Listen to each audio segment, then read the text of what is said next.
Sans plus tarder, je laisse la parole à Diego de la Société pour la nature et les parcs du Canada. Bon panel à tous.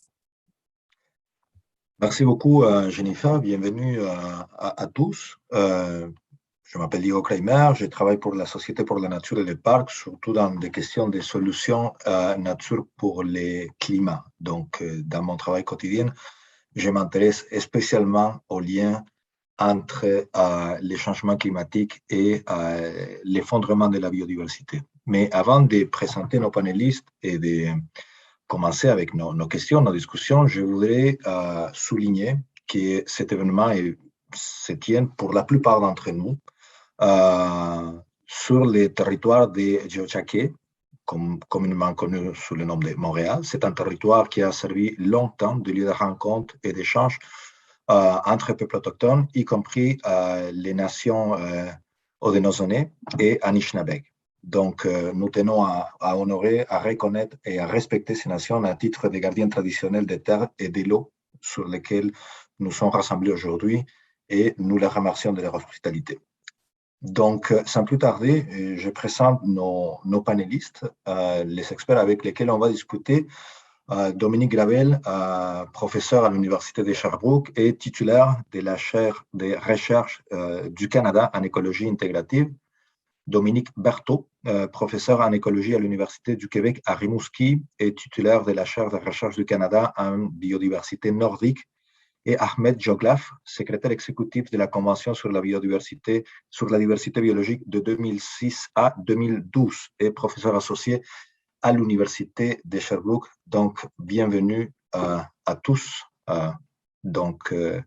Je passerai à la première question. Nous avons plusieurs questions.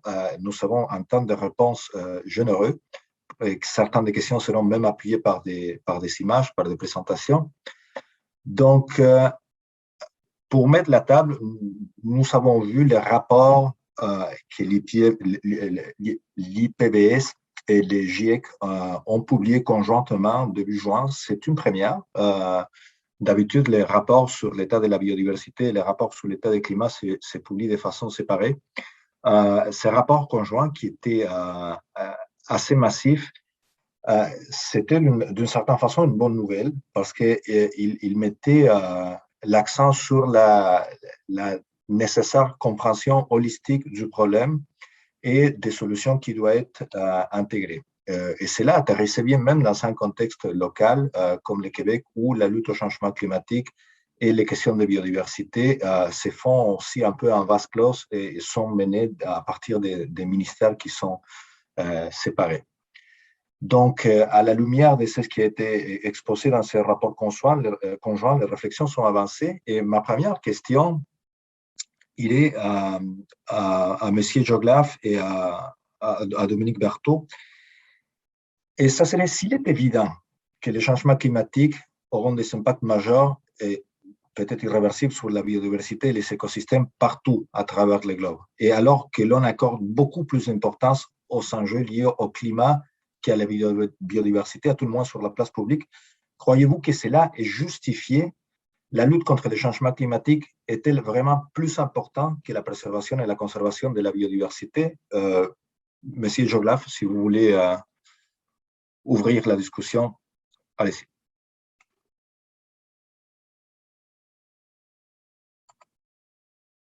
Votre microphone est fermé, malheureusement.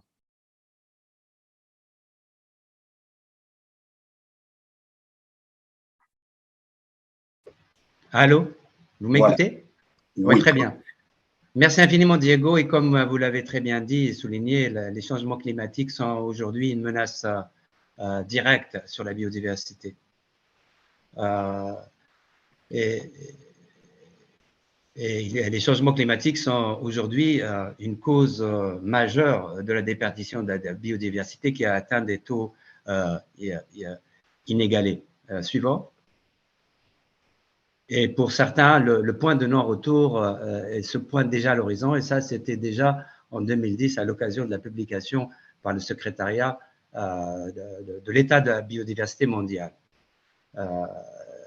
Et bien sûr, suivant, aucun écosystème, ni aucune espèce animale ou végétale n'est épargnée.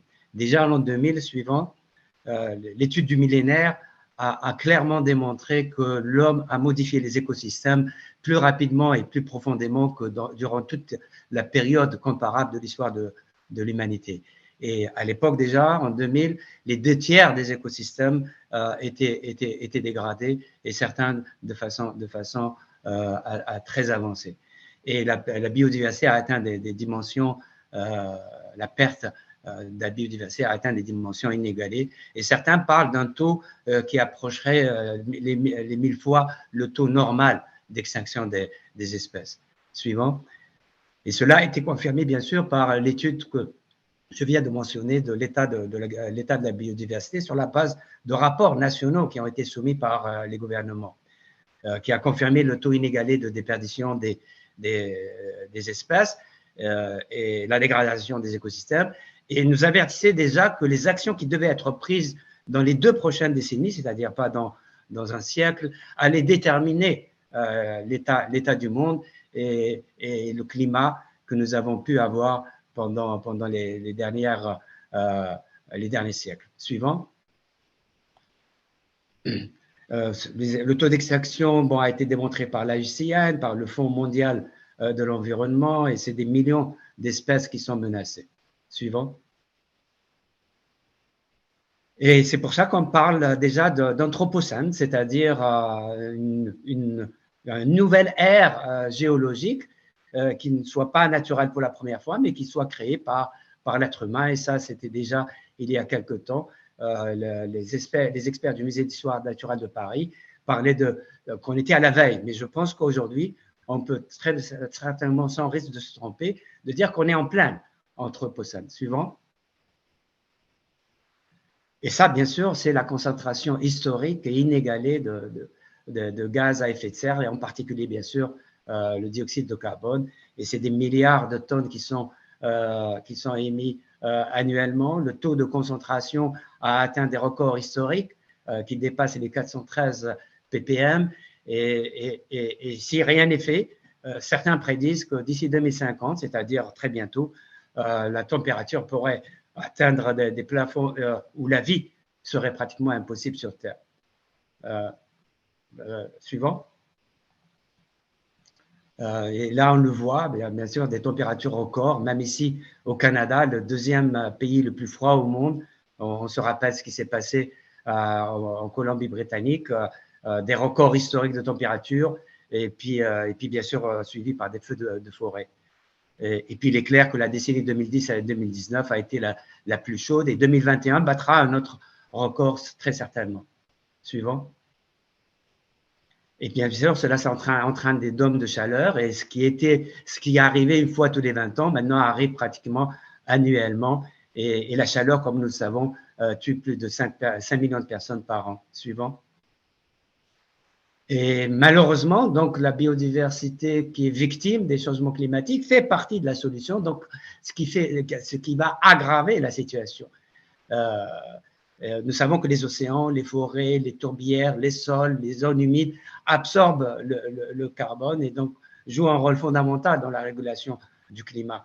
Vous savez que les océans absorbent 30% du carbone émis, les forêts idem, mais le réchauffement des océans avec l'acidification des océans amenuise les capacités de régulation de ces écosystèmes qui sont vitaux pour nous, parce que nous respirons une respiration grâce aux océans et une autre respiration grâce aux forêts. Le FMI, il y a une année, a estimé par exemple que la contribution annuelle des baleines à l'absorption du carbone serait de 10 000 milliards de dollars. Et ça, c'est le FMI, le Fonds monétaire international. Suivant. Parce que la baleine absorbe 33 tonnes de CO2 en 100 ans, un arbre en absorbe 21 kilos, et les baleines se nourrissent de krill, c'est-à-dire des crustacés qui contiennent des phytoplanctons, et nous savons que les phytoplanctons capturent 37 milliards de tonnes de CO2. Donc, et les excréments riches en phosphore, azote et fer, et les seaux des baleines permettent donc d'accroître la masse de phytoplancton qui fournit 50% de l'oxygène de la planète. Suivant. L'IUCN a publié un rapport démontrant également la contribution des vers de terre qui sont considérés comme les premiers ouvriers des champs, parce qu'ils brassent les minéraux et donc permettent également d'absorber du carbone. Et ils sont victimes, bien sûr, des changements climatiques. Suivant. Les insectes, les oiseaux qui jouent un rôle fondamental dans la pollinisation et la fertilisation disparaissent. Et les oiseaux, par exemple, jouent un rôle fondamental dans l'adaptation des plantes, parce que lorsqu'ils migrent vers le sud, ils transportent des espèces du nord, et lorsqu'ils reviennent au nord, ils transportent et fertilisent les sols avec des plantes du sud. Suivant. Et le DIAC, la IPCC, comme vous venez de le dire, a publié le 6e rapport, la première partie, en février, et il est clair qu'on est loin de pouvoir atteindre l'augmentation, de limiter l'augmentation à 1,5, et cela pourrait entraîner des conséquences graves pendant des siècles et parfois irréversibles, des conditions de vie qui changeront au-delà de la capacité d'adaptation de certains organismes. Suivant. Et ils prédisent que le pire reste à venir. La vie sur Terre peut se remettre, selon l'IPCC, mais l'humanité ne peut pas. Et ils prédisent que le pire reste à venir pour nos enfants et nos petits-enfants. Suivant. Et ça a été démontré par le rapport qui a été publié par le secrétariat, le rapport de synthèse des 165 contributions déterminées nationalement. Et il est clair que ces contributions ne nous permettront pas d'atteindre l'objectif de 1,5 et encore moins, et même de 2,5, parce qu'ils augurent d'une augmentation de 25% pour éviter une augmentation de 2 degrés. Donc, il y a lieu d'augmenter les ambitions pour limiter les émissions de carbone. Suivant. Et les enjeux des changements climatiques sont plus importants ou non, comme vous l'avez posé la question, Diego. Je reposerai la question, est-ce que, Diego, votre pied droit est plus important que votre pied gauche, ou votre main gauche est plus importante que votre main droite, ou que votre œil droit est plus important? Et je comparerai les deux phénomènes à un corps humain. Je dirais que les changements climatiques, c'est comme la fièvre, elle est évidente, la température monte, on sue, et on sait qu'il y a quelque chose qui ne va pas dans le corps humain. Et la biodiversité, c'est le tueur silencieux, c'est comme l'hypertension artérielle, c'est des espèces qui disparaissent, la Terre continue à fonctionner, et ensuite tout s'écroule. Suivant. Et pourquoi toute cette concentration sur les changements climatiques? Parce que les services rendus par la nature, les services rendus par les écosystèmes, je parlais du rapport du FMI sur les 10 000 milliards recensés comme services rendus par les baleines. Les services rendus par les écosystèmes sont gratuits. L'air qu'on respire, l'oxygène qu'on respire est gratuit. Et donc, bien sûr, ça n'intéresse pas les investisseurs. Par contre, les changements climatiques est vu à l'heure actuelle uniquement sur l'angle de technologie. Et c'est des milliards, parce que c'est des pans entiers de la société, de l'économie mondiale qui sont en gestation. Et puis, bien sûr, il y a une seule convention sur les changements climatiques, située dans un point unique, à savoir Bonn, et qui est reliée directement au secrétaire général. Et donc, et le secrétaire général traite avec les chefs d'État. Et donc, il a décidé, en 2007, Ban Ki-moon avait décidé de faire des changements climatiques sa priorité. La biodiversité, il y a plus de 500 traités environnementaux. Et ils sont disséminés un peu partout. Et s'il y a des traités qui s'adressent à des espèces, comme CMS, la Convention sur les espèces migratrices, il y a des traités qui s'adressent à des écosystèmes, comme Ramsar, pour les zones humides, et donc elle s'est dispersée. Et puis, les COP, c'est la 26e à Glasgow à l'heure actuelle, 26, alors que les traités ont été signés en même temps à Rio en 1992. La COP CBD, c'est 15. Pourquoi? Donc, c'est annuel.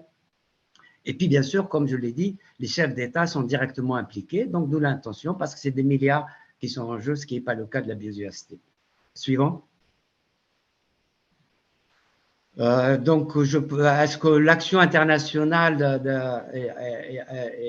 a été programmée? Je pense que si. Suivant.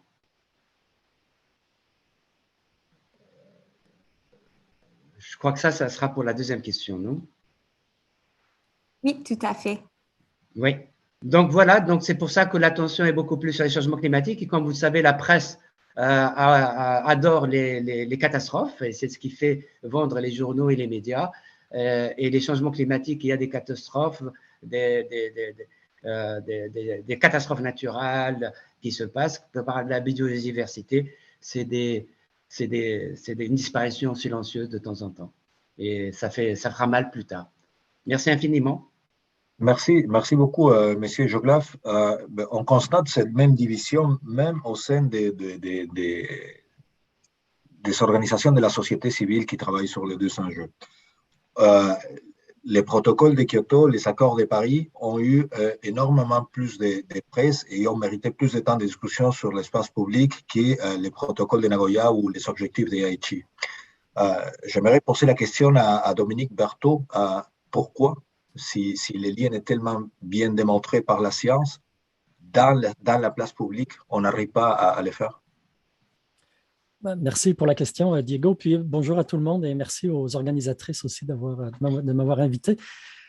C'est vraiment une question intéressante parce qu'effectivement, d'ailleurs, Dominique et moi étions co-auteurs d'un article récemment où on montrait qu'on parlait 8 fois plus des changements climatiques que du déclin de la biodiversité, d'après une revue des médias, donc c'est très clair. Alors la raison, bon, évidemment, les catastrophes climatiques font beaucoup plus peur que les catastrophes biodiversitaires. Et d'ailleurs, dans votre présentation, dans la présentation qu'on vient de voir, il y a une phrase que j'ai notée, la chaleur tue 5 millions de personnes par an. Mais je n'ai pas vu l'équivalent pour la biodiversité. Je n'ai pas vu de phrase équivalente. Donc, ça fait plus peur, à tort ou à raison. Aussi, je pense qu'on est de plus en plus déconnecté de ce qui nous entoure, de la nature qui nous entoure, mais on est encore plus déconnecté de la biodiversité que du climat. Au moins, on se demande le matin quel temps il va faire, mais on ne se demande pas quelles espèces sont arrivées au printemps hier ou quelles espèces sont reparties pour l'hiver. On se pose de moins en moins ces questions-là, alors que c'était le cas il n'y a pas si longtemps. Une autre raison aussi, je pense, c'est que c'est plus facile de résumer le phénomène des changements climatiques en quelques chiffres. 1,5 degré, 2 degrés sont des cibles à atteindre. On n'a pas tout à fait l'équivalent, on n'a pas du tout l'équivalent pour la biodiversité. Donc, c'est un enjeu de communication aussi qui est très important. On n'arrive pas à résumer aussi simplement la question de la biodiversité.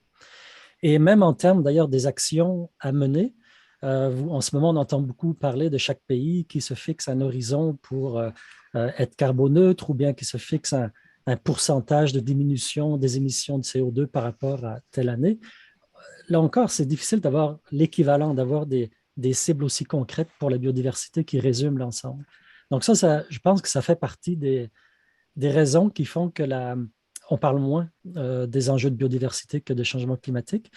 Bon, il y a peut-être aussi une raison plus technique du fait que le GIEC a quand même été créé à peu près 20 ans avant l'IPBES et peut-être qu'on a moins eu le temps aussi de mettre en place tous ces messages et de les diffuser. Puis c'est possible aussi qu'il y ait des raisons qui soient beaucoup plus profondes parce que quand on se pose la question pour le climat, quel serait notre climat idéal? Bon, on peut se mettre d'accord probablement, on pourrait trouver un consensus pour se dire le climat idéal peut-être serait le climat pré-industriel ou peut-être intermédiaire entre le climat pré-industriel et le climat actuel. Puis je pense qu'on réussirait à trouver un consensus, mais pour la biodiversité, c'est vraiment plus difficile parce que imaginons par exemple les terres les plus riches de la planète qui sont occupées par l'agriculture. Quelle devrait être la biodiversité idéale sur toutes ces terres qui sont les terres les plus fertiles? Et ce sera difficile de trouver un consensus rapidement parce qu'on est passé quand même récemment d'une vision très utilitariste de la nature à une vision plus basée peut-être sur une éthique, sur un respect de la vie et de sa diversité. Mais ces changements de valeurs, de culture sont pas répartis de manière égale à travers toutes les couches de la société, toutes les personnes sur la planète. Et donc, ce serait très dur de se mettre d'accord et de se dire, bon, OK, on veut revenir à la diversité qu'on avait à l'époque pré-industrielle ou on veut garder la biodiversité telle qu'elle est aujourd'hui ou quelque part intermédiaire. Donc, je pense qu'il y a des questions de forme sur la communication. Il y a peut-être des questions techniques sur le temps qu'on a eu de disponible pour passer ces messages, mais il y a aussi, je pense, des questions beaucoup plus profondes. Ce sont deux phénomènes globaux, mais qui ont une nature quand même assez différente. La biodiversité, la crise de la biodiversité, c'est une accumulation de beaucoup de petites crises. Et donc, c'est plus difficile, je pense, de la résumer dans un message simple et qui est valide pour tout le monde. Donc, voilà ma réponse peut-être assez rapide sur cette question-là. C'est intéressant parce que sur la place publique, on essaye on voit un effort pour essayer de combler ces vides, je dirais même un vide des mots. Vous l'avez nommé, la compréhension de la crise climatique, pour la plupart des gens, on a cet objectif de 1,5 degrés ou 2 degrés. Ça serait quoi l'objectif pour la biodiversité? Bon, les objectifs des Aichi ou la mise à jour des objectifs, ça ne fait pas partie de nos discussions quotidiennes, mais l'Union internationale de la conservation de la nature, par exemple, essaye d'une façon très proactive de pousser sur la place publique l'idée de nature positive, de la décennie dans laquelle on devrait rebondir, puis disons, les indicateurs devraient repartir à la hausse après 2030. Cela est extrêmement difficile de communiquer dans un contexte où il est extrêmement urgent de les communiquer et d'avoir une approche conjointe. Donc, ma question suivante, il est aux deux Dominique, peut-être avec Dominique Gravel en premier, étant donné qu'il n'a pas parlé encore. Mais en deux temps, c'est quoi les impacts de continuer à travailler comme ça en vague close, si on se projette dans les 10 prochaines années? Tout le monde parle de cette décennie comme de la décennie critique. Donc, peut-être qu'on peut limiter la réponse à cette question aux 10 prochaines années. C'est quoi les conséquences de continuer à travailler en silo? Et ça serait quoi les avantages de faire le contraire? Donc, de commencer immédiatement à travailler sur les deux crises de façon coordonnée, puis même que les communications et la discussion sur la place publique deviennent une seule. Dominique? Merci, Diego. Le mot-clé pour répondre à cette question-là, je pense que c'est celui de synergie. Il y a, à l'occasion des effets des changements climatiques et de la crise de biodiversité qui peuvent se combiner, qui peuvent se décupler, puis avoir des conséquences qui sont beaucoup plus larges que juste la somme des parties. Et là, je vais changer un petit peu de focus. Plutôt que d'aller avec quelque chose de très général, je vais rentrer dans un petit exemple qui montre bien ce phénomène-là de synergie. Un exemple qui vient d'une expérience qu'on a faite il y a quelques années. Je vais vous partager mon écran juste pour illustrer un peu cet exemple-là. Si je peux y arriver rapidement. Alors, on a fait une expérience avec un système qu'on appelle un microcosme, qui est une représentation en laboratoire d'un écosystème comme celui qu'on retrouve par exemple dans les lacs, un écosystème aquatique. Alors, on étudie le fonctionnement puis la dynamique qui se passe au sein de la feuille d'une plante carnivore qu'on appelle la Sarracénie pourpre. Cette plante-là, elle a plusieurs caractéristiques qui la rendent très intéressante comme modèle pour étudier le fonctionnement des écosystèmes sous changement climatique. Là. Vous voyez sur la figure l'aire de répartition de la plante. Là, la plante, on la retrouve du nord du Québec, là, à la limite quasiment de la baie James. Et puis, on la retrouve jusqu'en Floride. Et donc, la plante, elle couvre une gamme de conditions climatiques qui est assez extraordinaire, assez phénoménale. Et puis, à l'intérieur de cette plante-là, il y a un écosystème complet qui a une fonction essentielle qui est celui de décomposer la matière organique. Alors, c'est l'équivalent d'un estomac, plus ou moins, où il y a des proies, des insectes qui tombent dans la feuille, qui sont capturés par la feuille. Puis, c'est vraiment la vie à l'intérieur de cette plante-là qui a le rôle de la décomposition. Alors, c'est un rôle qui est absolument essentiel. Et l'équivalent serait dans un lac, celui de la séquestration du carbone, du cycle du carbone, de la production primaire, de la production secondaire, et ainsi de suite. Et là, vous avez un schéma du petit écosystème qu'on retrouve dans cette plante-là, avec au sommet de cet écosystème-là un top prédateur qui est une larve de moustique, qui serait l'équivalent d'avoir un grand brochet dans un lac ou des requins dans un écosystème marin. Alors, ce sont des grands prédateurs qui se nourrissent des niveaux trophiques inférieurs. Et puis, on s'est intéressé aux effets synergiques entre la température puis la perte de biodiversité.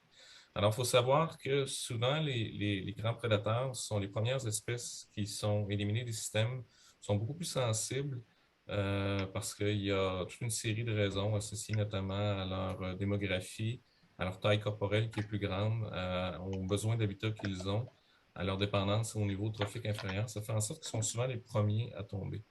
Alors, ce qu'on a fait, c'est qu'on a échantillonné des plantes un petit peu partout dans l'aire de distribution de la plante. Puis on a ramené ces échantillons-là au laboratoire Et on a fait une expérience de changement climatique en se demandant est-ce qu'il y a cette synergie-là avec la perte de ce prédateur supérieur-là. Alors, c'est bien documenté. Là. Vous avez ici à la gauche une figure qui vient d'un article qui a montré ce concept-là à différents endroits à travers le monde, que les prédateurs, lorsqu'ils sont expulsés d'un système, bien, il y a des changements majeurs dans le fonctionnement de l'écosystème. Vous avez notre équivalent miniature ici à droite qui est représenté, c'est le résultat de notre expérience.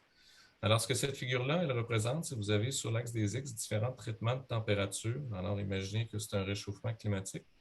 Et puis, sur l'axe des Y, vous avez l'effet de la perte de ce top prédateur-là sur le fonctionnement de notre écosystème. Alors, sur la capacité à minéraliser, dans ce cas-ci, la matière organique, à remplir le rôle de cet écosystème-là. Et vous le voyez bien à la figure, plus la température est élevée, plus l'effet de la perte du prédateur, cet effet-là devient considérable. C'est un phénomène qu'on retrouve de différentes façons et c'est la notion même de ce que c'est qu'une synergie entre plusieurs stresseurs environnementaux, dans ce cas-ci, le changement de température puis les pertes de biodiversité. Et cette figure-là, elle montre très clairement, avec un exemple assez concret, un problème qui est plus général, qui est celui des interactions qui existent entre stresseurs. Alors, quand on travaille avec une division des problèmes environnementaux, que ce soit les changements climatiques, que ce soit des pertes de biodiversité, les pertes d'habitat ou autres, quand on travaille en silo, comme Diego, tu le mentionnais, bien, on perd de vue ces effets-là qui sont synergiques. Il faut les ramener ensemble pour être en mesure de les comprendre. Et puis, ça nous amène aussi vers les solutions. Il y a des synergies également dans les solutions. Il y a des solutions qu'on peut appliquer qui vont avoir des effets autant sur le cycle du carbone, par exemple, la gestion des gaz à effet de serre, que sur la biodiversité. Et puis, un exemple classique, c'est celui de la disposition des massifs forestiers dans le paysage, puis de la gestion de carbone séquestrée par les arbres. Alors, si on commence à planter des arbres, puis on fait juste planter des arbres partout, versus si on commence à réfléchir à comment est-ce qu'on les dispose pour essayer de créer des corridors de migration, on va avoir des effets simultanés sur la gestion de carbone et des gaz à effet de serre, mais aussi sur la capacité de la biodiversité à répondre à ces changements de température-là. Alors, c'est ça mon point, et il faut porter particulièrement attention à ces effets synergiques-là antistressants.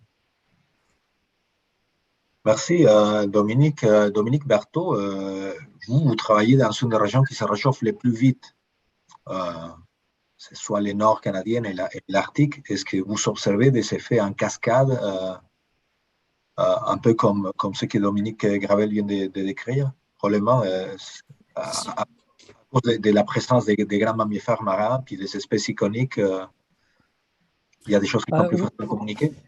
Oui, en effet. Puis, je rebondis sur ce que disait Dominique. Souvent, quand on parle de la dégradation de la biodiversité, vous savez, il y a 4 grandes causes qui reviennent toujours. C'est un peu le quartet endiablé là, avec la dégradation des habitats, la surexploitation des espèces, le transport d'espèces qui deviennent exotiques, envahissantes, et puis la pollution. Puis ces 4 grandes causes de déclin, elles peuvent toutes être exacerbées par le réchauffement du climat. Donc, par exemple, si on réchauffe des eaux où on a déjà une dégradation des récifs coralliens, bien, on vient avoir un effet de synergie qui les dégrade encore plus, et on peut faire le même raisonnement avec tous les autres membres du quartet endiablé. Donc, on a maintenant plutôt un quintet endiablé. Quand je fais des conférences, souvent, je montre aux gens des photos de groupes rock, des quartets, des quintettes, et puis je fixe un peu les esprits avec des images. Mais ces synergies, effectivement, sont extrêmement importantes. Puis dans l'Arctique, on l'observe, mais même si dans l'Arctique, le climat change extrêmement vite, il reste qu'on est beaucoup moins informé sur ce qui se passe dans l'Arctique que sur ce qui se passe dans des écosystèmes plus au sud. Alors, les meilleurs exemples, souvent, viennent d'écosystèmes qui sont situés plus au sud. Mais je pourrais peut-être, si vous voulez, tout à l'heure, détailler des exemples propres à l'Arctique quand on avancera dans la discussion. Diego, tu es sur mute. Pardon. Merci Dominique. Ça nous amène naturellement à la question suivante. Si on se limite aux frontières géographiques du Québec, c'est quoi les portraits diaboliques, je reprends vos mots, c'est quoi les portraits diaboliques auxquels on assiste au niveau des écosystèmes qui sont propres au Québec, au niveau de la forêt boréale, dans la trajectoire dans laquelle on se trouve des changements climatiques. Il y a beaucoup de travail de modélisation qui a été fait par Ouranos, mais au niveau spécifiquement de la biodiversité, c'est quoi la cascade, les pires scénarios qu'on pourrait prévoir pour le Québec dans la trajectoire où on se trouve? C'est quel Dominique qui répond? Ben, vous qui avez déjà votre micro ouvert. Oui, Dominique, voulais-tu parler plutôt des scénarios futurs, toi? Et puis je peux, ou c'est comme tu veux, comme tu veux. Ah, c'est Parce assez qu'il y a, drôle, il y a- hein. Il y a Dupont et Dupont, puis là, on est avec Dominique et Dominique. Là. c'est ça. Vraiment sympathique. Parce qu'il y a, il y a, Je vais il y a un te petit laisser peu. parler des impacts à court terme, puis je vais parler du plus long terme après OK. Dominique. Si c'est bon. Parce que ce sont deux choses un petit peu différentes. Il y a beaucoup de choses qu'on observe déjà, qu'on peut, dans certains cas, attribuer au changement du climat, et puis il y a des choses que l'on peut projeter vers l'avenir. Et dans ce que l'on observe déjà, euh, d'ailleurs, quand on parle d'impact, il peut y avoir des impacts négatifs autant que des impacts positifs du réchauffement climatique, certainement que c'est le cas surtout dans les écosystèmes nordiques. Mais euh, il faut bien comprendre que notre capacité de détecter les changements est parfois assez limitée, puis notre capacité d'attribuer ces changements au réchauffement climatique, elle aussi est parfois limitée. Donc, parfois, on, on assigne au changement climatique, on les prend pour cause de certains changements, plus en faisant des déductions, disons, éclairées, qu'en ayant des relations de cause à effet qui sont complètement démontrées. Mais au Québec, on a plein d'exemples. Puis je ne vais pas me limiter à la forêt boréale. Euh, les homards dans le golfe de Saint-Laurent sont en train d'augmenter en quantité, mais sont en train de diminuer en Nouvelle-Angleterre. Pourquoi? Parce que cette espèce a tendance à subir des conséquences négatives au sud de sa répartition et plutôt positives au nord de sa répartition. Puis ça, c'est un exemple qu'on retrouve chez beaucoup d'espèces. C'est une réaction un petit peu universelle de la biodiversité. Chaque espèce a sa niche climatique et puis lorsqu'on réchauffe les zones qui sont déjà les plus chaudes, on a des effets négatifs, mais si on réchauffe les zones euh, où l'espèce est présente, mais qui sont les zones les plus froides, on a des effets plutôt positifs. Alors, on voit par exemple euh, euh, toutes sortes d'exemples avec des oiseaux. Je parlais des homards, il y a des poissons. Les saumons, par exemple, dans les rivières les plus au sud, où on retrouve des saumons au Québec, pas très loin où j'habite, c'est difficile pour les saumons parce que les eaux deviennent de plus en plus chaudes. Donc ça, on pourrait répéter ces exemples un petit peu à l'infini. On voit aussi des exemples sur les changements des saisons. Donc, par exemple, tous les oiseaux d'eau qui arrivent au printemps arrivent de plus en plus tôt parce que la glace disparaît de plus en plus tôt sur les plans d'eau. Et puis, au niveau des écosystèmes, on a des changements qu'on commence à voir aussi dans certaines espèces d'arbres, par exemple au sud du Québec, les bouleaux jaunes ou des espèces qui sont des espèces plutôt nordiques qui souffrent du réchauffement du climat. Et là, il y a des effets en cascade sur tout l'écosystème si les espèces sont des espèces qui structurent l'écosystème. Donc, on pourrait faire une longue liste d'exemples. Et puis, comme je disais, l'attribution est plus ou moins certaine, mais on a quand même une grande confiance maintenant qu'on voit les changements et qu'on est passé à une étape où ce n'est pas juste de la prévision, mais c'est de l'observation. Merci beaucoup. Dominique, vous voulez enchaîner? Oui, oui. Ben, comme Dominique l'a bien mentionné, il y a des impacts qui sont vraiment à court terme. Souvent, ces impacts-là sont associés à la performance individuelle, puis ils permettent de réagir rapidement. Par exemple, tous les animaux à sang froid, ben, s'il y a un réchauffement qui survient, ben, leur métabolisme va réagir, puis assez rapidement, il va y avoir une réponse, puis ça va être perceptible quasi immédiatement. Ça a donc un impact, entre autres, sur la production primaire. Alors, les plantes, les algues vont être dépendantes de la température, puis il va y avoir une réponse qui est quasi instantanée. Dominique faisait allusion tout à l'heure aussi aux réponses phénologiques. Alors, le moment où surviennent différents événements durant une saison peuvent se trouver à changer très rapidement. Il y a aussi des conséquences qu'on peut noter comme les effets de la sécheresse qui vont provoquer de la mortalité. Chez les arbres, par exemple, la réponse au changement climatique, ça va être le point que je vais amener. Elle se manifeste de façon très lentement parce que les arbres ont une démographie qui est lente, ont une espérance de vie qui est très grande. Ça fait en sorte que le cycle de vie, grosso modo, il est très lent. Néanmoins, quand il y a une sécheresse, ben, ça peut tout d'un coup tuer des milliers d'arbres spontanément. Et ça, c'est des effets qui se font sentir immédiatement, qui sont bien documenté comme comme il faisait référence Dominique tout à l'heure. Après ça, il y a des impacts qui se manifestent sur le beaucoup plus long terme. Ceux-là sont plus difficiles à constater parce qu'ils sont en cours de route et souvent, on va utiliser de la modélisation pour arriver à mieux les comprendre puis à les anticiper. On est dans une espèce d'expérience réelle pour laquelle on n'a pas de contrôle, alors on ne peut pas tester vraiment ce qui va arriver sur le long terme. On peut juste ou bien le constater de visu au fur et à mesure qu'il survient, ou bien essayer de l'anticiper en utilisant des modèles. C'est là-dessus, moi, que j'ai travaillé davantage. Et je vais vous donner un exemple qui va peut-être donner le ton pour interpréter un peu plus ce qui va se passer au Québec. Puis, Diego, tout à l'heure, tu faisais référence à la forêt boréale. Alors, un questionnement qu'on a eu il y a quelques années, je vais vous partager mon écran à nouveau.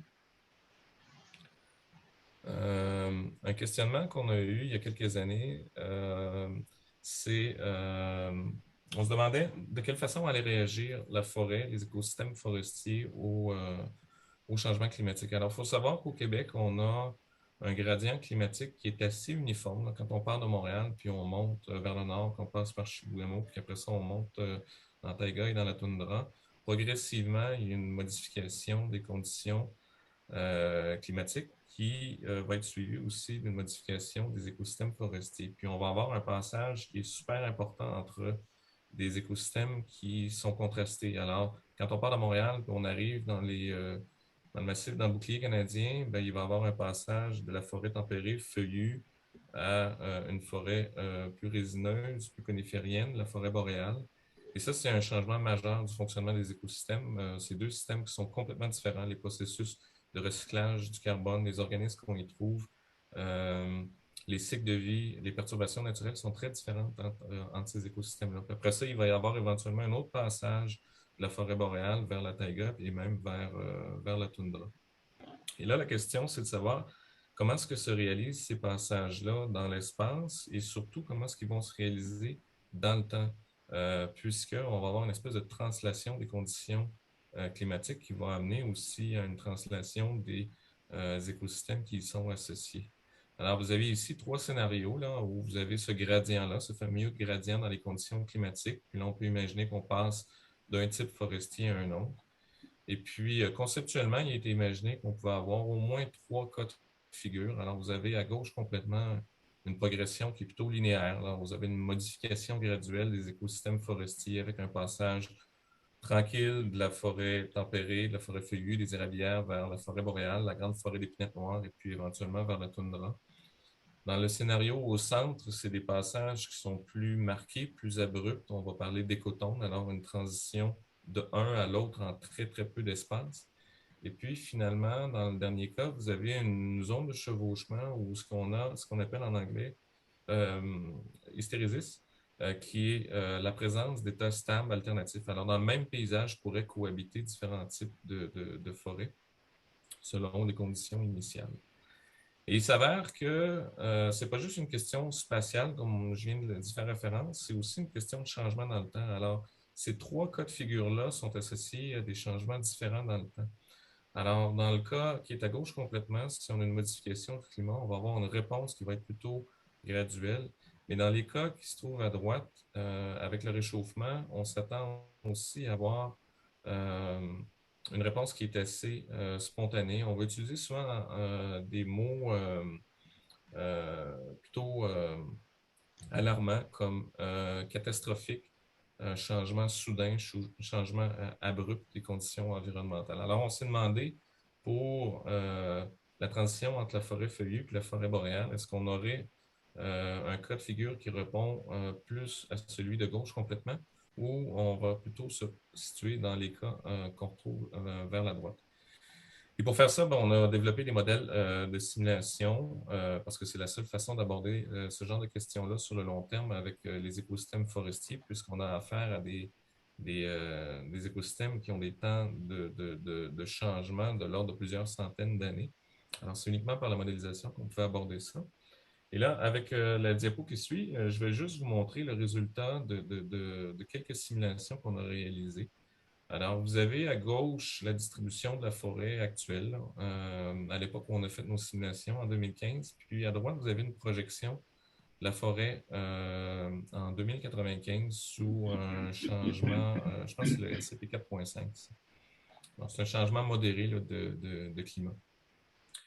Et vers le haut, vous avez l'illustration de la distribution de la forêt feuillue, les érablières, puis au bas, vous avez la forêt mixte. Et donc, par contraste, on peut déduire où se trouve la forêt boréale là-dedans. Et en fait, ces simulations-là nous ont amené à réaliser que bien qu'on s'attend à ce qu'il y ait un changement majeur, là, les conditions climatiques, il faut dire, là, les conditions climatiques en 2095 là, devraient être favorables à ce qu'on ait de l'érable à sucre partout sur ce paysage-là. Alors, la forêt feuillue devrait prendre le contrôle de presque l'entièreté de la moitié sud du Québec.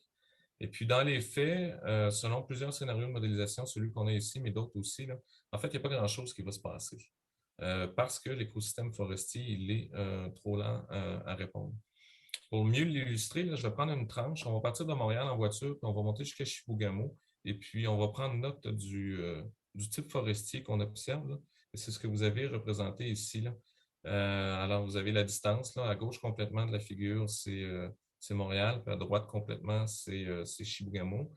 Et puis, la courbe en bleu, c'est la distribution de la forêt feuillue attendue en 2095, si elle pouvait réagir très rapidement. Et puis, la courbe en rouge, c'est la distribution qui va être réalisée en 2095 selon le modèle qu'on a. Alors, il y a un écart immense entre cette courbe-là en bleu, qui est la végétation potentielle, puis la courbe en rouge, qui est la végétation réalisée. Et moi, cette figure-là, elle dit beaucoup de choses, parce que pour moi, c'est comme si on se trouvait à progressivement tendre un ressort, parce qu'il y a cet écart-là qui se construit avec le temps entre la forêt potentielle et puis la forêt réalisée. Et ce ressort-là, ben, il peut y arriver des événements qui vont amener à le détendre.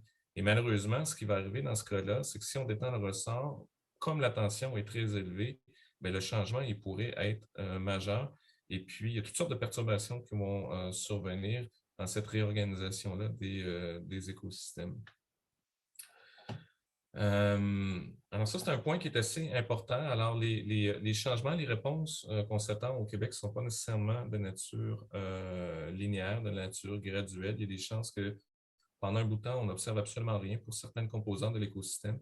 Et là, il y a tout un réajustement qui doit se faire. En parlant de réajustement, en ce moment, on conduit une étude où on s'intéresse non seulement à la distribution de cette végétation-là, mais des organismes qui en dépendent, parce que la forêt boréale est associée à une série d'espèces en particulier, puis la forêt feuillue est associée à d'autres espèces. Alors, on a une étude qui est en cours de route où on porte attention particulière à un oiseau qui est en danger dans le sud du Québec, qui est la grive de Bicknell, un oiseau qu'on retrouve sur les sommets de montagne. Moi, je suis en Estrie. En Estrie, les sommets au-dessus de 700 mètres ont une végétation qui est toujours de type boréal, vraiment particulière. C'est là qu'on retrouve de la grive. Et puis, ce que nos projections climatiques nous disent, bon, ben, c'est rassurant dans un certain sens. La grive, elle va avoir son habitat forestier pendant un certain temps, même si le climat se réchauffe, puisque ces massifs conifériens-là vont rester pendant un bout de temps. Mais à un moment donné, ces massifs conifériens-là, ils vont être dans des températures qui vont être beaucoup trop chaudes pour eux, puis là, on ne sait pas du tout ce qui va arriver, puis là, on pourrait s'attendre à ce qu'il y ait des réajustements qui soient catastrophiques, puis la grive n'a pas le temps, notamment, de répondre. Et puis là, ben, plutôt que d'avoir une réponse qui est graduelle aussi pour la grive, ben, on pourrait avoir éventuellement une réponse qui est précipitée, puis du jour au lendemain, avoir la disparition de cet oiseau-là et d'autres espèces qui sont associées là, à ce type d'écosystème. Ce qui nous ramène à la notion de tout à l'heure, qui est celle d'effet en cascade. Les écosystèmes sont notamment connus pour leur complexité, les interdépendances entre plusieurs organismes, et puis les effets peuvent s'amplifier quand on passe d'un niveau trophique à l'autre, entre autres, puis il peut y avoir des synergies auxquelles je faisais référence, et d'avoir cette précipitation-là des conséquences des changements climatiques. Merci beaucoup. Je comprends des deux réponses qu'on a eues maintenant, mais je fais les liens avec ce que M. Joglaff nous avait dit sur la valeur des espèces dont on ne parle pas beaucoup, la valeur des services qu'ils nous donnent. Mais on est dans des scénarios de grande incertitude. C'est ce que je comprends de vos deux interventions. On risque sérieusement de perdre le contrôle, mais là, on dit que le temps d'agir est maintenant. Est-ce que vous observez des solutions qui sont déployées au niveau climat et au niveau biodiversité au Québec qui pourraient avoir un impact positif? Est-ce qu'il y a en ce moment des actions qui vous semblent cohérentes pour agir sur les deux fronts en même temps au Québec? Rapidement, Dominique Gravel, puisque vous étiez déjà sur le sujet. Oui, très certainement. Il y a certaines solutions qu'on connaît déjà. C'est le collègue à Dominique qui revient souvent sur ce point-là. C'est Joël Betty, qui est aussi à l'Université de Rimouski, du Québec à Rimouski. Les solutions, depuis longtemps, elles sont bien établies en conservation, bien qu'on continue à faire énormément de travaux de recherche, puis il y a toujours de la connaissance à aller acquérir. Les solutions de base pour protéger la biodiversité, on les connaît. Il faut beaucoup plus. Je dirais que c'est surtout une question de courage pour essayer de les mettre en œuvre. On le sait très bien, par exemple, que la protection du territoire est essentielle. D'avoir la présence d'un bon réseau d'air protégé est absolument nécessaire pour préserver la biodiversité puis lui permettre éventuellement de répondre au changement climatique. On sait aussi, j'y faisais référence tout à l'heure, des corridors écologiques pour permettre au mouvement des espèces dans un paysage qui est en cours de changement. C'est absolument essentiel également. Moi, je travaille entre autres en milieu forestier. On sait très bien aussi que l'intensité du prélèvement en milieu forestier, c'est une quantité qui est critique. Si on réduit nos activités d'aménagement forestier, on va donner une chance à certaines espèces qui sont très sensibles, comme le caribou. Alors, ces éléments-là, ils sont connus et puis on peut toujours faire des travaux de recherche, mais à un moment donné, c'est qu'il faut juste passer de la parole aux actes puis les mettre en œuvre. Là où il y a un besoin de connaissances plus important, puis ça, c'est une sphère sur laquelle je me suis mis à travailler dans les dernières années, c'est la connaissance du territoire. Aussi paradoxal que ça puisse paraître, en fait, on ne connaît pas tant que ça notre biodiversité au Québec. Le territoire, il est immense et puis il y a des larges portions du territoire qui sont inaccessibles. Dominique travaille dans le Nord. Le Centre d'études nordiques s'est spécialisé dans le Nord. Mais je peux juste vous montrer bien qu'il y ait la présence de chercheurs dans le Nord, je peux vous montrer une image qui, pour moi, parle énormément. Alors, je vais partager mon écran à nouveau.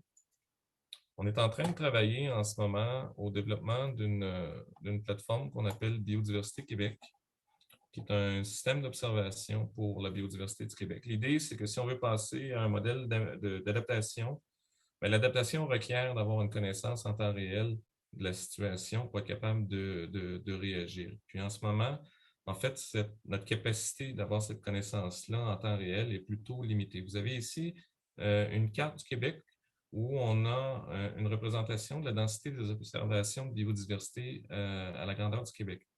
Alors, avec Biodiversité Québec, qu'on est en train de monter, ce qu'on fait, c'est qu'on recueille l'information sur la biodiversité de toute nature. Alors, on recueille la science citoyenne, on recueille des données qui viennent de chercheurs, on recueille des données gouvernementales, des données consultants en environnement, toutes les informations qu'on peut aller saisir sur les observations de biodiversité à travers le Québec, mais on essaie de les intégrer dans cette plateforme-là. Là, ici, les différents hexagones représentent la densité des observations qu'on a pour le Québec. Et vous ne serez pas surpris d'apprendre qu'on connaît relativement bien la biodiversité dans le sud du Québec. Dans toute la plaine du Saint-Laurent, c'est là que vous avez les hexagones qui sont les colorés les plus foncés. Là. On parle d'au-dessus de 50 000 observations de biodiversité par pixel. Et dans le nord, vous le voyez, les couleurs ont tendance à être plus pâles, se tirent sur le jaune, et il y a même une fraction assez importante de cette carte-là qui est en fait vide, pour laquelle on n'a aucune observation de la biodiversité. Il y a des chercheurs qui sont présents dans le Nord, il y a le gouvernement qui est présent dans une certaine mesure dans le Nord, puis il y a les communautés autochtones qui sont présentes dans le Nord, mais l'information sur ce territoire-là, elle est mal colligée, elle est mal intégrée, elle est mal synthétisée et ça ne permet pas d'avoir une bonne connaissance de cette biodiversité-là.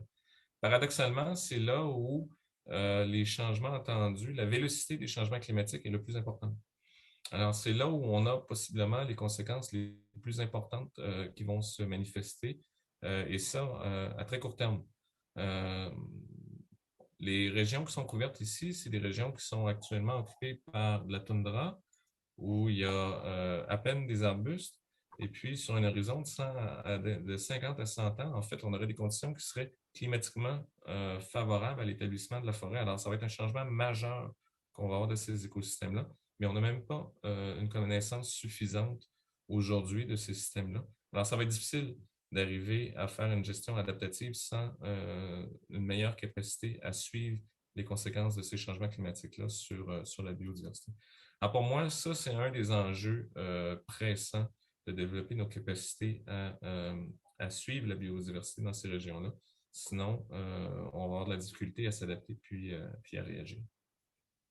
C'est fascinant. À un moment, il serait aussi intéressant de voir dans l'ensemble des projets de recherche la distribution géographique. Il devrait avoir en toute logique une corrélation entre le nombre de projets de recherche dans le sud du Québec et dans le nord. Il y a probablement beaucoup plus dans le sud. Je parle de l'ensemble des chercheurs qui sont associés à différentes facultés des sciences de la vie, départements de biologie, etc., dans l'ensemble des universités du Québec. Probablement, les centres des sciences de la biodiversité du Québec, il y a ces chiffres-là, mais il semble avoir un manque d'investissement, des ressources pour l'observation dans le nord. Plus on va au nord, moins il y a des observations et probablement moins il y a des chercheurs aussi.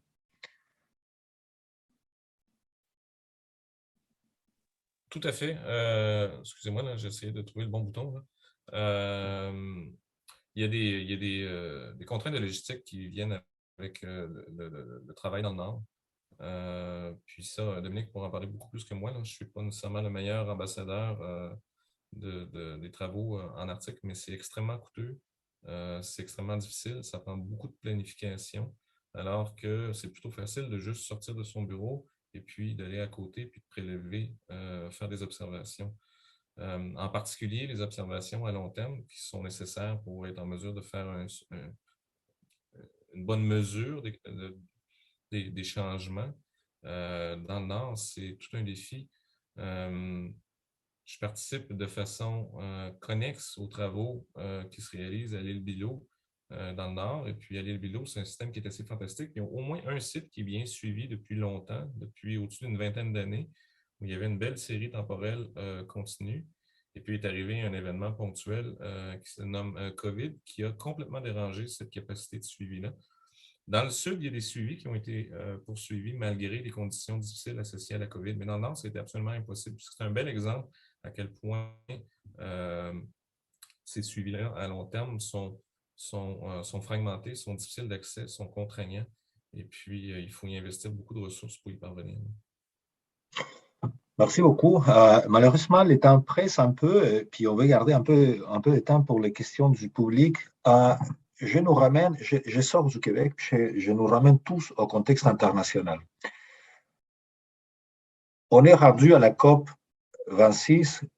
Il y a l'autre COP, dont on a parlé beaucoup moins, à Kunming, en Chine, qui s'est tenue en octobre. Et là, la question va à M. Berthaud et à M. Joglaf. Est-ce que vous sentez que tous les efforts qu'on a faits au niveau de la recherche, des engagements internationaux, ont somme toute porté fruit et sont réussis à tout le moins à freiner, à réduire la vitesse du déclin de la biodiversité? Est-ce que ces efforts bureaucratiques énormes, multinationaux à 200 parties, portent fruit ou non? Et votre réponse est particulièrement importante au moment où tout le monde se trouve à Glasgow en train de négocier. Est-ce que vous êtes optimiste sur ce mécanisme-là? Je commencerai avec M. Berthaud. Bon, moi, je suis peut-être trop optimiste, je ne sais pas, mais dans l'ensemble, je pense que ces COP sont vraiment non seulement utiles, mais indispensables, parce qu'il faut quand même prendre un petit peu de recul. Là, ce sont des changements globaux dont on parle, donc il faut forcément des actions qui vont du local au global. Puis, on est entré dans une époque où on doit apprendre à gérer la relation entre l'humanité entière et puis sa planète entière. Et parce qu'on atteint les limites physiques de la planète et il faut apprendre à vivre dans ces limites et ça nous remet en question et ça remet en cause toutes sortes de manières de faire. Donc, ça ne peut pas être facile. C'est tellement un changement de paradigme que ça ne peut pas être facile. Il ne faut pas s'attendre à ce qu'on fasse une dizaine de COP et que les problèmes soient réglés. Donc, évidemment, comme tout le monde, je trouve que ça ne va pas assez vite, c'est frustrant, on a l'impression qu'il y a plein de discours et que les choses n'avancent pas, mais il y a quand même des choses qui avancent et je pense que dans le cerveau de tous les humains, il y a des choses qui changent.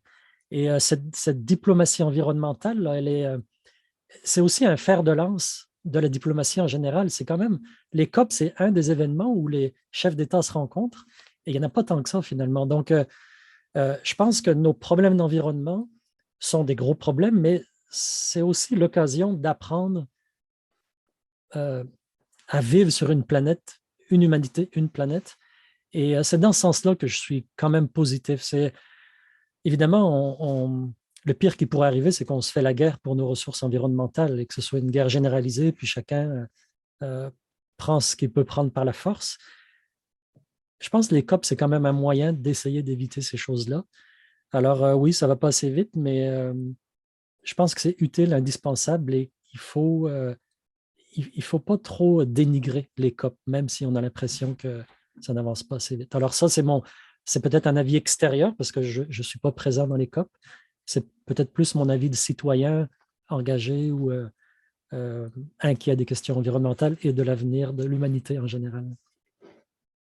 Vous soulevez un point très intéressant, que c'est la diminution du risque que ça dégénère en violence. Donc, ces mécanismes internationaux-là, d'une certaine façon, viendraient diminuer, retarder et peut-être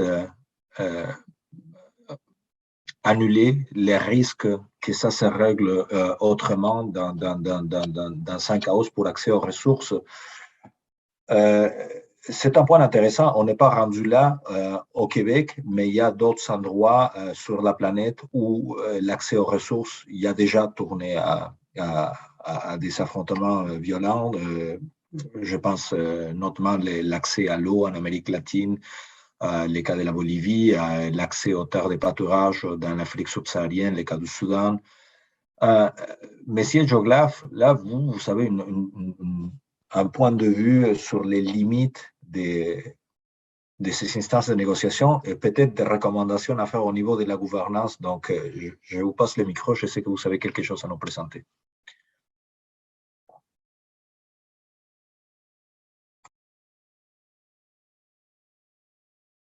Par contre, votre microphone est fermé. Vous devez l'ouvrir.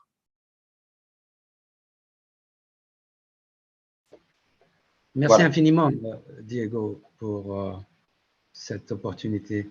Mais je crois que personne ne peut nier l'importance de l'action internationale et de la coopération internationale, que ce soit pour l'environnement ou pour autre chose. Mais est-ce qu'il n'y a pas lieu de se poser des questions? Parce que cette action, que ce soit nationale ou internationale, existe depuis, pour l'action nationale, au moins depuis des siècles. Le premier parc protégé, le parc de Yellowstone, a été créé en 1872. Ça fait pratiquement un siècle et demi. Et le président américain, en déclarant Yellowstone comme zone protégée, avait déclaré, je crois que c'est intéressant de noter, que ce serait un lieu exempt de toute activité mercantile vouée à la satisfaction du peuple. Donc déjà en 1872, il y a un siècle et demi, le président américain, première puissance mondiale, savait que l'activité mercantile allait créer à l'époque des problèmes. Je crois qu'aussi, lorsqu'on a parlé de quantifier les actions, puisqu'on parle des zones protégées, il y a une décision qui existe depuis 20 ans que pour chaque pays, acceptée par tous les pays, de conserver 10% du territoire national comme zone protégée. Donc, par rapport à 1,5 ou 2 degrés, il y a des chiffres, que ce soit pour les zones protégées terrestres ou marines. Mais bien sûr, la plupart sont des parcs qui existent dans les papiers. Stockholm, il y a déjà près de 50 ans. Et c'est la première conférence internationale de l'environnement. Donc, et entre-temps, tout un arsenal juridique, institutionnel, financier a été mis en place. Il existe 500 accords, il existe des protocoles, il existe une convention cadre pour les changements climatiques, 26 COP.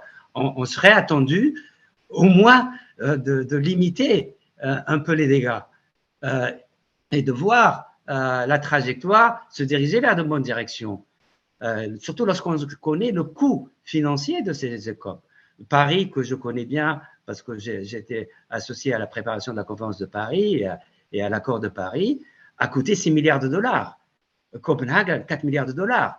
Je ne parle pas du coût de ces 40 000 participants à Glasgow et 85 000 participants à Paris, au Bourget, avec tous les frais de déplacement de 150 chefs d'État. On parle de 123 à Glasgow. Donc, il y a un coût. Il y a des fonds qui ont été créés. Le Fonds climat, le Fonds mondial pour l'environnement, le Fonds d'adaptation pour les changements climatiques. On s'attendrait à ce qu'il y ait au moins, non pas un arrêt total, mais au moins on se dirige vers quelque chose de concret. Des centaines et des centaines de décisions ont été adoptées. Est-ce qu'il n'est pas légitime pour tout un citoyen de se poser la question pourquoi ça ne marche pas? Est-ce qu'il y a lieu de penser aux raisons intrinsèques, et ce sans nier l'importance de la coopération multilatérale? Est-ce qu'on a besoin de COP annuellement? S'il y a un cadre, par exemple, à la COP 15 en mai prochain, la deuxième partie, la partie physique, il y aura un cadre global post-2020 pour la biodiversité pour 10 ans, pour 2030. Qui a précédé les cibles de Aichi, lesquelles ont été précédées par le plan stratégique de 2002 à 2010 pour mettre en œuvre l'engagement de Johannesburg de 2010 des chefs d'État de limiter de façon substantielle la perte de la biodiversité en 2010. Et pourquoi ça n'a pas marché? Tous ces pays ont traduit ces engagements au niveau national par des plans d'action et des programmes, et ils le feront la même chose après la COP 15. Pourquoi ça n'a pas marché? Et pourquoi ça ne marche pas? Pourquoi on continue à perdre la biodiversité? Et bien sûr, je reconnais, comme ça a été dit par les participants, qu'il y a un éveil de conscience, surtout de la part de la jeunesse, parce que c'est leur avenir qui est en jeu. Il y a une dichotomie entre l'action de ces gouvernements et l'attente de la population, et surtout de la jeunesse. Donc, est-ce qu'il n'est pas légitime de se poser la question pourquoi? Et si, par exemple, je pose la question, pourquoi à l'heure actuelle, nous n'avons pas une organisation internationale spécialisée de type OMS, comme on l'a fait pour le commerce, comme on l'a fait pour l'éducation, comme on l'a fait pour l'agriculture? On a un programme des Nations Unies pour l'environnement, un programme qui n'est pas une organisation internationale spécialisée. Le programme des Nations Unies, c'est la seule organisation consacrée à l'environnement depuis 1972, a un budget sur la base de contributions volontaires et de 2 ans. Et on sait que l'action environnementale n'est pas de 2 ans. On ne peut pas avoir des résultats en 2 ans. Et puisque c'est une action qui est donnée sur la base de contributions volontaires des gouvernements, les gouvernements s'attendent à ce qu'il y ait des résultats. Il y a ce qu'on appelle la folie de Noël ou la folie de fin d'année. Il faut tuer le budget pour prouver aux donateurs qu'on a bien fait, qu'on a bien consommé. Et puis on ne peut pas prévoir au-delà de 2 ans, alors que l'action environnementale nécessite une programmation à long terme sur la base de ressources prévisibles et sûres. Le programme qui est censé coordonner tout le système des Nations Unies est localisé à Nairobi. Est-ce que c'est la meilleure localisation? Est-ce qu'il n'aurait pas préférable d'avoir ça près du siège des Nations Unies pour pouvoir influer sur la direction des autres organes des Nations Unies? Il est situé à Nairobi, les fonctionnaires viennent et passent, mais le corps reste, la colonne vertébrale, c'est les employés locaux. Et ces employés locaux ne sont pas recrutés sur la base de la compétence, parce qu'il y a une pression politique du pays hôte. Et puis, est-ce qu'on a besoin de toutes ces conventions? Est-ce qu'il y a la CBD, lorsqu'elle a été créée, c'est à l'initiative de la délégation américaine, et ironie du sort, ce pays n'est pas membre de la CBD, la Convention sur la diversité biologique, c'était pour fédérer toutes ces conventions de la biodiversité, et qui sont disséminées un peu partout, à Genève, à Bonn, à Montréal, à Nairobi. Il y a une dispersion, une dislocation de la gouvernance. Donc, est-ce que le temps n'est pas venu pour rendre ces COP plus utiles de repenser la manière dont nous avons agi depuis les 50 dernières années? Et puis, est-ce qu'il est rationnel de dissocier le normatif de l'opérationnel? Les COP émettent des normes qui sont censées être mises en œuvre par des organismes opérationnels, que ce soit des banques comme la Banque mondiale ou des programmes comme le Programme des Nations Unies pour l'environnement. Est-ce qu'on peut prendre la Banque mondiale est une banque qui ne fait pas de la charité, elle fait du commerce. Donc, la mise en œuvre de ces normes édictées par les COP répond aussi à un souci de commercialité. Le PNUD répond également aux besoins de donateurs. Et donc, ces donateurs essayent d'influer par leurs priorités sur leurs normes. Est-ce que le temps n'est pas venu de mettre fin à cette dichotomie entre édicter des normes et les mettre en œuvre? Est-ce que le temps n'est pas venu de rassembler le normatif et de l'opérationnel? Est-ce que le temps n'est pas venu de donner les moyens de mise en œuvre? Et puis, bon, si je prends les fonds, il y a le FEM qui est localisé à Washington, le Fonds mondial pour l'environnement qui met en œuvre le volet biodiversité, volet changement climatique, volet produits chimiques, les eaux internationales. Et on a le Fonds climat qui est en Corée du Sud, un fonds d'adaptation qui est ailleurs. Est-ce qu'il n'y a pas lieu de centraliser tout cette… Et pour moi, le plus important, est-ce qu'il n'y a pas lieu de sensibiliser les dirigeants des pays en voie de développement, là où la biodiversité existe, là où il y a encore un moyen de conserver cette biodiversité, de les sensibiliser sur l'importance pour eux, de façon pour le futur de leur pays, de protéger, de conserver, d'utiliser de façon rationnelle et durable cette biodiversité. J'ai eu l'occasion de rencontrer pas mal de chefs d'État et de chefs de gouvernement dans ma carrière, des pays du Sud, et pour eux, ce n'est pas une priorité. Pour eux, ce n'est pas du tout une priorité, et ils font ça pour plaire. Il n'y a pas un seul pays qui ne dispose pas d'un ministère de l'Environnement, et certains, comme cela a été dit pour le Québec, deux ministères, du climat et de l'environnement et des forêts. Il n'y a pas un seul pays qui ne dispose pas d'une agence, et ça depuis 1972, depuis Stockholm. Et que font ces gouvernements et ces agences? On est en droit d'espérer que cette action a pu être mise en œuvre. Suivant. Et puis aussi, je parle des points focaux. Bon, vous avez parlé de la Chine, la COP 15. Il y aura un programme post-global pour après 2010, et tous les pays seront censés traduire ça au niveau national. Suivant. Le secrétaire général des Nations Unies a dit cette chose qui est révélatrice, qu'il faut mettre fin à notre guerre contre la nature, et c'est une véritable guerre que nous menons contre la nature. Suivant. Et pour mettre fin à cette guerre, bon, il faut rêver de l'émergence, pour moi, d'une nouvelle gouvernance du climat, une nouvelle façon de faire, une façon plus rationnelle, qui répond pas aux besoins d'un pays hôte, parce qu'il a besoin de ses ressources. Pour le PNUE, par exemple, à Nairobi, les Nations Unies fournissent et la deuxième source de revenus pour le Kenya. Donc, bien sûr, il y a une priorité nationale pour ce pays de conserver ce siège. Mais est-ce que l'intérêt général ne doit pas dominer l'intérêt particulier d'un pays? Il y a un auteur fameux qui disait: lorsqu'un seul homme rêve, ce n'est qu'un rêve. Mais si beaucoup d'hommes rêvent, ensemble, c'est le début d'une nouvelle réalité. Suivant. Et j'espère que notre discussion et la célébration du 50e anniversaire du PNUE par la Suède l'année prochaine, en juin 2022, pourrait donner l'occasion de rêver ensemble d'une nouvelle gouvernance qui puisse permettre à toute cette action internationale, à cette coopération internationale pour la protection du climat et la protection de la biodiversité, de pouvoir s'épanouir.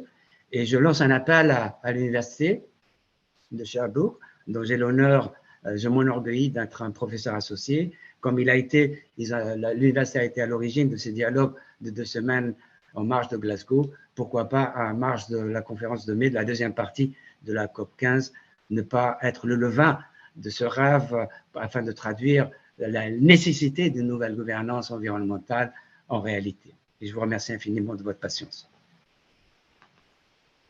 Merci, M. Joglaf. il y a tellement de densité d'idées et d'informations dans ce que vous avez dit sur la gouvernance environnementale éclatée et en même temps, un manque de coordination, la distribution géographique de la prise de décision, le manque de financement pour certaines des institutions.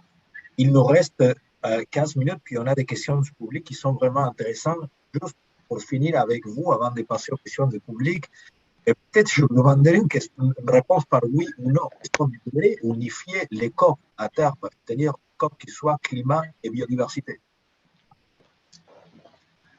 Moi, je pense que ça devrait commencer, Diego, au niveau national. Les points focaux, et comme vous savez, rien ne se fait au niveau de ces COP sans l'accord d'un point focal. Et généralement, c'est un individu pour les pays en voie de développement. C'est un individu qui est le point focal. Il ne consulte pas parce que, comme vous savez, l'information, c'est le pouvoir.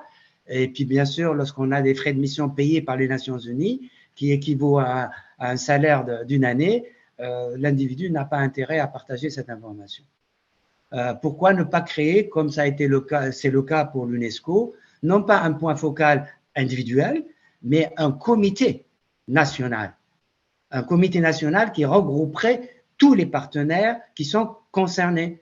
Non seulement l'environnement, l'énergie, la météo, l'agriculture, les forêts, avant la COP, pour préparer la position et préparer une position commune, et après la COP, pour voir comment mettre en œuvre.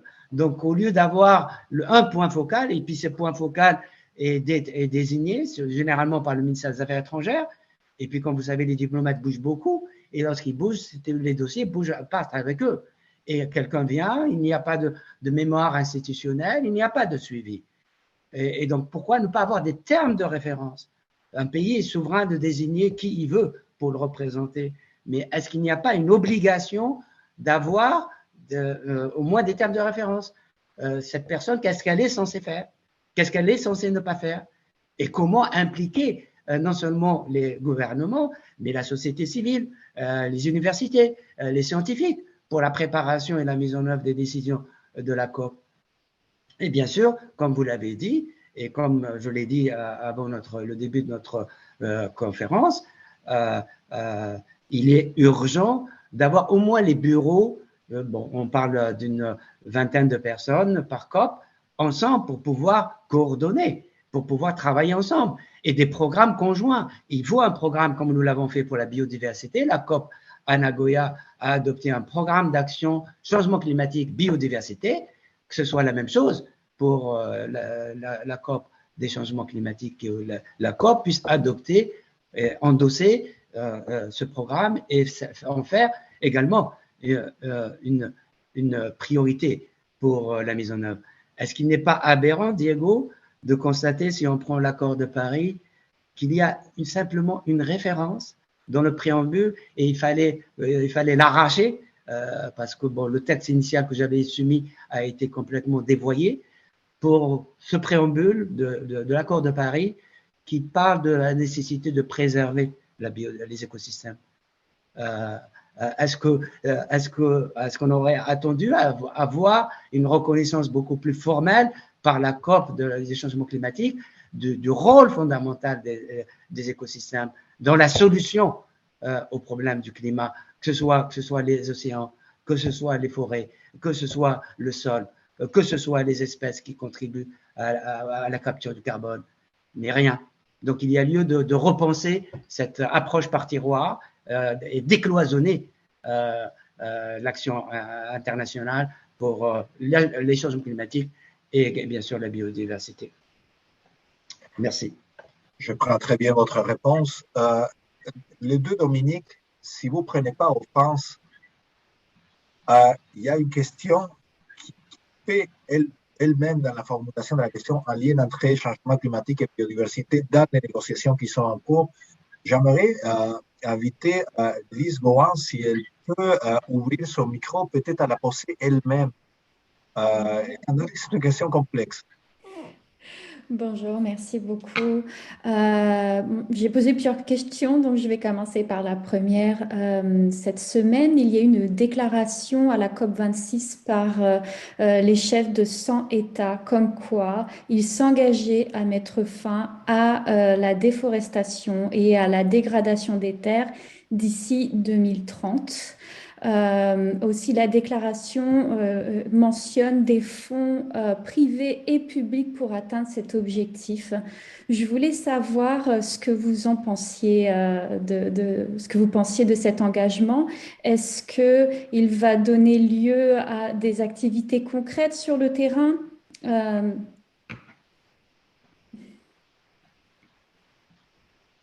Y aller en premier. C'est une bonne question. N'ayant pas d'expérience et d'expertise en politique internationale, je ne voudrais pas aller trop loin pour me mouiller. Ce que je peux dire, c'est que si ça se met en œuvre, ça peut être un tournant vraiment significatif parce que la perte d'habitat, c'est la cause première des pertes de biodiversité à travers le monde. Et puis, souvent, c'est de la perte de biodiversité qu'on ne connaît même pas. Alors, c'est dans des régions tropicales où la biodiversité est absolument ahurissante, où il y a énormément d'endémismes, où on n'a pas de connaissances sur les organismes qui se trouvent dans ces régions-là, et puis on perd avec ces forêts-là énormément d'espèces. Alors, évidemment, la déforestation a des engagements, a des impacts énormes sur les bilans de carbone des pays, mais aussi ça a un impact énorme. C'est le premier sur la biodiversité. Donc, si ça se met en œuvre, ça va être un tournant sans précédent. J'ai juste un petit peu de scepticisme par rapport à ça. Il me semble que ce n'est pas la première fois qu'on voit des annonces de ce genre-là qui avaient ce type d'ambition-là. Il semble avoir déjà entendu quelque chose de similaire dans les environs de la conférence de Montréal, là, il y a une quinzaine d'années. M. Jaglaff pourrait revenir là-dessus. Ma mémoire n'est pas assez précise, mais il me semble que ça avait déjà été discuté. Alors, c'est à voir ce qui va arriver dans le futur avec ça. Bon, je peux peut-être dire quelques mots aussi. Bien heureux celui ou celle qui peut dire si les promesses seront tenues. Là, personne ne peut le dire, évidemment. Bon, je suppose que les promesses ne seront pas tenues à 100%. Peut-être il y aura des pas qui seront faits dans la bonne direction, mais je suppose que ce sera impossible de les tenir. Donc, c'est mon avis très général, mais ce n'est vraiment pas un avis informé, particulièrement informé. Donc, c'est un avis qui vaut ce qu'il vaut. M. Jaglaff, est-ce que vous avez une opinion là-dessus sur je pense, Diego, que ce n'est pas la première fois où il y a ce type d'engagement, peut-être pas avec le nombre, mais c'est un engagement d'arrêter la déforestation avec des fonds existent, que ce soit pour l'Amazonie ou le bassin du Congo ou le cœur de Bornéo.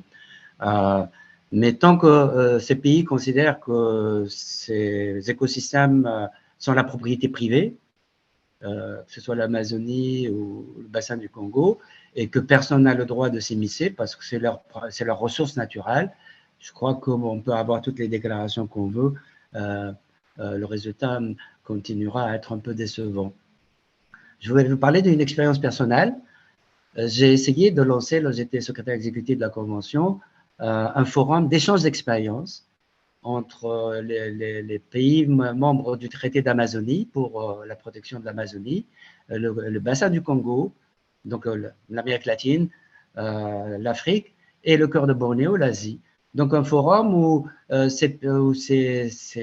les pays riverains de ces pays puissent bénéficier, dans le cadre de la coopération sud-sud, entre pays en voie de développement, de leur expérience mutuellement. Bon, ça avait bien marché, un projet a été préparé, bon, il allait être endossé par le cœur de Bornéo, par les participants et le Congo du bassin, et ensuite ça n'a pas marché, puis j'ai personnellement reçu une menace personnelle, comme quoi une plainte allait être déposée auprès du secrétaire général si j'allais continuer dans cette initiative. Et donc c'est tombé à l'eau. Pour moi, je pensais que ce serait une bonne chose de juste échanger leur expérience, comment les bonnes pratiques, les leçons apprises entre la gestion de ces différents bassins forestiers. Merci.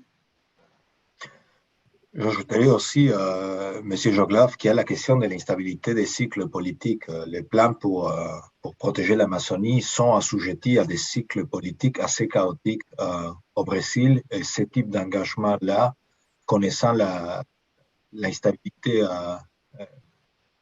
de la région, parfois il est difficile à soutenir dans le temps. Mais comme disait Dominique Berthaud, il se peut que ça ne soit pas respecté à 100%, mais qu'il y ait des avancées parce qu'une masse critique de gens qui se sont engagés effectivement suit l'engagement. Mais il y a des cycles politiques régionaux et nationaux, comme vous dites, M. Joglaf, il y a des pays qui se sentent souverains sur la ressource, qui ont d'autres types de considérations économiques. Cela pose problème pour ce type d'engagement, les mettre constamment à risque de cycle en cycle. Donc, j'imagine qu'il est à souhaiter d'adhérer à un mécanisme contraignant aussi, que ce ne soit pas uniquement sur une base volontaire. Puis, j'ai senti cela aussi dans votre réponse précédente, M. Joglaf, comme vous proposez une réforme de la gouvernance. Écoutez, on est presque sur l'heure. Je pense qu'on a temps pour une question de plus. Je pense que ça va se retrouver assez vite dans les discussions de la COP26. On parle beaucoup des marchés du carbone, des compensations d'échange de crédits de carbone, mais il y a cette idée aussi des biodiversity offsets, donc, qui existe même au niveau de la loi sur la protection des milieux hydriques et humides au Québec. Là, si on peut atterrir ça très, très, très localement, la question de détruire, mais de compenser ailleurs. Est-ce que cela tient à vos yeux ou c'est vraiment une mauvaise route à emprunter? Au Québec, on observe des résultats mixtes. Il y a beaucoup dans les domaines de la conservation. Je dirais qu'on a beaucoup de misère avec cette idée que la compensation est toujours possible. On ne déménage pas, par exemple, l'habitat critique de la Renette Faugrillon pour parler d'un dossier que je connais. Donc, à un niveau international, cette idée de biodiversity offset, est-ce que ça ressent chez vous? Vous ferez lever des boucliers? Vous avez une opinion mixte? C'est à vous. Ouais, si je peux commencer, là, moi j'ai une opinion assez mixte, comme vous dites, dans le sens où c'est vraiment un couteau à deux tranchants, puis un couteau qui peut être très dangereux. Je me souviens avoir visité les sables bitumineux en Alberta, puis la personne qui nous faisait visiter nous a amenés dans une forêt reconstituée après que les sables bitumineux avaient été extraits. Et puis, il nous avait dit, vous allez voir, c'est comme une vraie forêt. Il y a des bisons, il y a des arbres. Effectivement, il y avait des bisons, des arbres, mais il n'y avait rien d'autre. Il n'y avait vraiment rien d'autre. Donc, reconstituer un écosystème, c'est extrêmement long. Et bien souvent, si au moins on pouvait faire cette reconstruction et après coup, juger de la qualité de la reconstruction et puis là, autoriser un projet, peut-être que ce sera acceptable. Mais souvent, ce n'est pas ce qui est fait. Souvent, on autorise un projet et on dit en échange, il va falloir reconstituer. Et puis, il n'y a pas de suivi et on ne sait pas trop ce que ça donne par la suite. Donc, c'est vraiment, on ne peut pas être contre l'idée, mais la mise en pratique est très dangereuse selon moi. Là. Surtout si elle est généralisée. Monsieur Gravel, éviter, minimiser, compenser, mais sur un marché global. En fait, j'ai tout à fait la même opinion que Dominique, là. Je trouve qu'il y a un besoin d'humilité. La nature nous a servi tellement d'exemples, tellement souvent qu'elle est créative, qu'elle réagit de façon qu'on n'anticipe pas. Et avec les biodiversity offsets, il y a comme cette prétention-là qu'on peut imiter la nature, qu'on peut la recréer, puis la contrôler comme si on était des ingénieurs. Et puis on contrôle la nature comme on contrôle la construction d'une route, d'un pont ou d'un bâtiment, là. Je pense qu'on a besoin d'un peu plus d'humilité devant ce problème-là, qui est éminemment complexe, puis reconstituer un écosystème, là, ça ne se fait pas comme ça. Il y a eu tellement d'exemples, ne serait-ce qu'en lutte biologique en agriculture, où on a créé des cauchemars plutôt que de régler des problèmes en introduisant des nouvelles espèces, puis en essayant de fabriquer des écosystèmes artificiellement. On n'y parvient pas. Alors, il faut prendre avec un peu de recul et d'humilité la situation, là. C'est une faible solution à un mot qui est très grand. Monsieur Joglaf, vous voulez réagir? Je suis tout à fait d'accord avec les deux Dominique. Je suis tout à fait d'accord avec les deux Dominique. Moi, lorsque j'étais vice-président de la Convention cadre sur les changements climatiques. Lorsqu'on a négocié cette convention, j'étais même de ceux qui étaient complètement contre à l'idée d'échange de carbone. Je pensais que c'était une nouvelle façon de coloniser l'espace. Et l'idée de Biodiversity Offset, c'est une licence qu'on donne pour la destruction. Et on ne pourra jamais copier la nature, on ne pourra jamais faire une photocopie de la nature. Et je suis tout à fait d'accord avec Dominique 1 et Dominique 2. Mais comme couteau à double tranchant, pour reprendre l'expression de Dominique, les deux côtés sont bien aiguisés, ça pèse dans n'importe quelle direction. Donc, je crois comprendre de vos interventions que ce n'est peut-être pas une bonne idée, le développement de ces marchés. La question venait, je pense, aussi de Mme Ouin, qui est avec nous au centre de l'écran. Écoutez, on est sur l'heure. Je vous remercie infiniment. Je pense que cette discussion sur l'intégration de deux négociations et de la compréhension commune de deux crises ne fait que commencer. Et nous sommes tous, d'une certaine manière, porte-parole ou ambassadeurs de cette idée qu'il faut aborder les deux crises de manière unifiée et coordonnée. Donc, je nous invite tous, autant les panélistes, les gens qui ont écouté cette conférence, à réfléchir sur cette approche unifiée et les porter sur la place publique pour que la discussion avance. Donc, sur ça, je remercie beaucoup Dialogue pour le climat, les publics présents, les panélistes, les organisateurs, et ce fut un vrai plaisir. Et je vous dis bonne journée et à la conférence suivante. Et merci à toi, Diego. Merci à vous. Au revoir. Bonne journée à tous. Bonne journée.